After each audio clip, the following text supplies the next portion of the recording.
કેમ છો ખેડૂત મિત્રો? આપણી યુટ્યુબ ચેનલ એટલે કે ખેડૂત વર્લ્ડમાં હું તમામ ખેડૂત મિત્રોનું સ્વાગત કરું છું.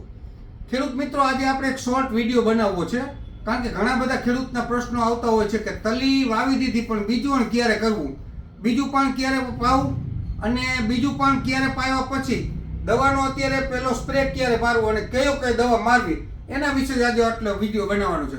તો ખેડૂત મિત્રો, જ્યારે તલી ઉગીને સમી થઈ ગઈ હોય, તલી ઉગીને વ્યવસ્થિત બે પાંદડા થઈ ગઈ હોય એટલે ખેડૂત એમ કે હવે બીજું પાન પાઈ દેવું છે, પરંતુ પાંદડા ઉપર આવેલી જે જેલી છે એ જો બીજું પાન પાવવાથી ધોવાઈ જાય તો તલી બળી જતી હોય છે. ઘણા ખેડૂત એમ કે તમે બીજું પાન પાઈ દીધું પણ બળી નથી, તો એવું નથી, તમે નસીબદાર છો, પરંતુ તમારું ઉત્પાદન તો ચોક્કસ કપાય છે.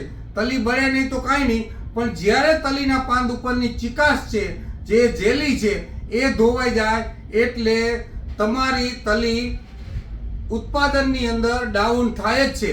એટલા માટે ખેડૂત મિત્રો, તમને હું કહું છું કે જ્યારે તલી વાવી દીધી હોય અને 3 થી 4 પાંદ એટલે કે આવડી તલી થઈ ગઈ હોય ત્યારે જ બીજું પાન પાવાનું છે. એટલે કે તલી ડૂબે નહીં ત્યારે બીજું પાન પાવાનું હોય છે.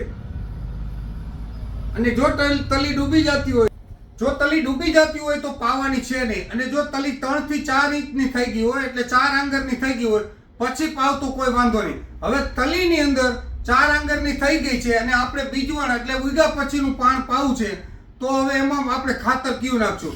તો એમાં મોટા ભાગે તલીને યુરિયા અને સલ્ફર ફાળા અથવા 90% બેન્ટોનાઇટ સલ્ફર અથવા ઝીંક સલ્ફેટ આ નાખી દેવાનું છે. 1 એકરે 4 કિલો. 1 એકરે સલ્ફર નાખવું હોય તો 3 કિલો 1 એકરે નાખવાનું છે અને વીઘે 1 કિલોથી ઉપર થોડુંક નાખી દેવાનું, અને યુરિયા વીઘે 7 કિલો જ નાખવાનું છે.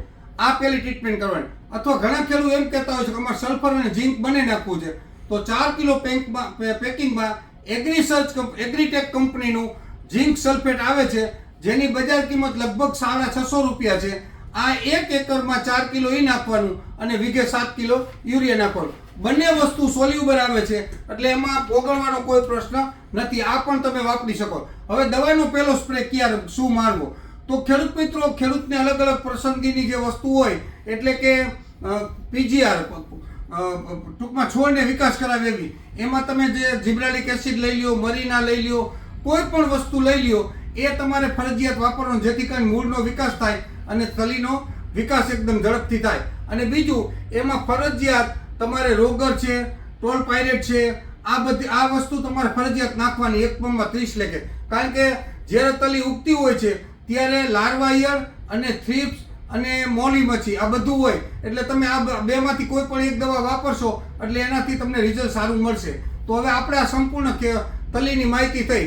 જો તમને આ માહિતી યોગ્ય લાગે તો બીજા ખેડૂતને પહોંચાડી આપણે ચેનલને સબસ્ક્રાઇબ કરી, લાઇક કરી અને બીજા ગ્રુપ સુધી પહોંચાડજો. ધન્યવાદ.